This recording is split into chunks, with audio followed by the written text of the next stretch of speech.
La décolonisation se poursuit. L'Indochine et l'Algérie ont conquis leur liberté par les armes. Pour les colonies d'Afrique noire, les guerres ouvertes seront évitées. Le général de Gaulle a accepté qu'elles prennent leur indépendance. Mais ce ne sera pas si simple. Les services secrets seront fort utiles au président pour garantir l'influence de la France dans son précaré africain et son accès aux richesses du continent noir. Le lien entre De Gaulle et l'Afrique porte un nom, Jacques Foccart. Ancien du BCRA devenu homme d'affaires et réserviste du service Action, il anime un réseau qui contrôle les intérêts de la France. Homme de l'ombre et des coups tordus, il est l'œil de Gaulle en Afrique et son poing. Chaque soir, il le rencontre en tête-à-tête dans son bureau de l'Élysée. De Gaulle et Foccart, on ne sait rien, c'est un truc qui m'a toujours étonné. C'est comme ça, parce que moi je suis allé voir Foccart quand il avait son bureau à l'Élysée, qui était à côté de celui du général de Gaulle. Le général de Gaulle entrait, salut, bonjour Foccart, qui êtes-vous? Je me présentais, il me serrait la main, etc. Il repartait. Vous avez deux amitiés qui paraissent la carpe et le lapin. Si vous ne saviez pas que c'était Foccart, vous dites bon, vous y passez quelqu'un, vous dites bon, c'est un monsieur comme un autre, assez banal d'apparence. Mais par contre, quand vous commenciez à discuter avec lui et qu'il commençait à parler, là, vous vous rendiez compte que vous avez un type qui avait une connaissance de l'Afrique qui était extraordinaire. Je me souviens d'un jour avoir été convoqué par Foccart à l'Élysée. Quelqu'un a frappé à la porte et Foccart lui a demandé d'attendre. C'était Houphouët-Boigny. Alors vous voyez l'intimité qu'avait Foccart avec les chefs d'État africains. Fallait voir, quand il vous parlait avec un politique africain, il dit « Oh, mais tu sais, tu te souviens de ton père quand il était au village, quand il faisait ci, quand il faisait ça ?» Ça compte, hein. Surtout dans des pays dans lesquels la famille, la tradition, la tribu, ça compte. La famille de Foccart, ce sont les chefs d'État africains. Omar Bongo, Houphouët-Boigny, Bokassa, avec qui il aime parfois faire des safaris.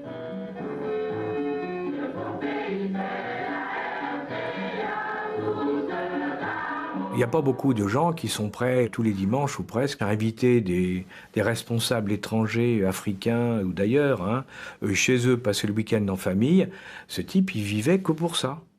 Alors bon, tout le monde était un peu quand même fasciné, parce que vous, de temps en temps, vous avez envie d'arrêter. Hein, vous avez envie, tiens, et si je me changeais un peu les idées? Lui, c'était vraiment, il vivait à 99% pour sa mission. Aux nouveaux pays indépendants, De Gaulle propose d'intégrer la communauté que la France a créée avec ses anciennes colonies. Mais la contestation n'est pas admise. Plusieurs leaders africains refusant le projet gaullien vont payer cher cet affront. L'expérience acquise dans la lutte contre le FLN va servir aux SDEC en Afrique noire. Le président guinéen Ahmed Sékou Touré refuse l'association proposée par le général. Il se rapproche du bloc soviétique. Le SDEC va dès lors s'employer à le déstabiliser et faciliter la prise du pouvoir par l'opposition. Les services français font circuler de la fausse monnaie guinéenne qui inonde bientôt le marché. L'économie locale s'effondre. La manœuvre est malvenue et dérisoire car le leader guinéen se rapprochera durablement de l'URSS. Au Cameroun, le leader du parti d'opposition UPC, Félix Moumié, lutte contre le régime d'Amadou Ahidjo mis en place par Foccart. William Bechtel, ancien du BCRA, réserviste doyen du service Action, est envoyé à Genève pour l'assassiner. Bechtel a joué le journaliste qui voulait interviewer Félix Moumié. Et au cours du repas, Bechtel a empoisonné d'abord le pastis, l'apéritif, avec du thallium. Félix Moumié a trouvé que le pastis avait mauvais goût et ne l'a pas bu. Alors Bechtel a remis du thallium sur le plat de résistance.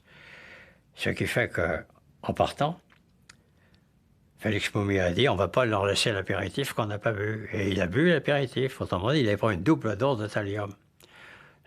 Donc, il ne pouvait pas vivre très longtemps et il s'est rendu compte tout de suite qu'il était empoisonné.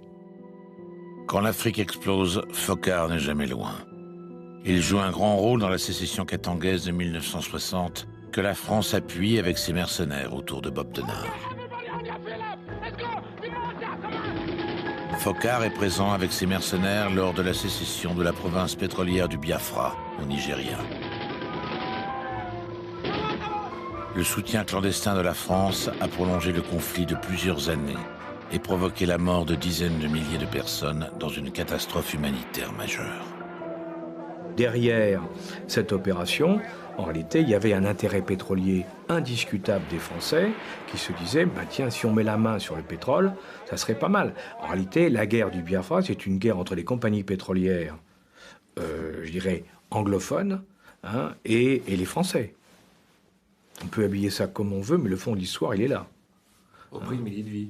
Pardon ? Au prix de milliers de vies. Ah oui, ça c'est sûr. Ça, je ne vous dis pas le contraire. À partir du moment, par exemple, où vous récupérez des minerais qui vont être traités ensuite en France, à partir du moment où vous extrayez du pétrole et que c'est du bon... Enfin, à partir du moment où vous avez des activités qui sont des activités qui vont apporter à l'économie française un développement, évidemment, c'est une bonne justification quand même. Alors vous me direz, oui, mais peut-être que la partie amont a peut-être été très morale. C'est vrai, mais les autres font pareil. Alors vous me direz, c'est pas une excuse. Ça, c'est vrai. Mais le monde n'est pas un monde angélique.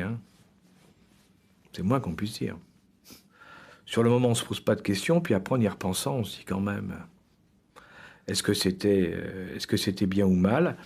Et puis on se dit, bon, quand même, c'était pour la France, comme on dit. On feint de croire que Jacques Foccart serait une sorte de franc-tireur, un électron libre. Rien n'est plus inexact. Aux mains du général, il est une arme. Foccart est l'instrument du général, lui.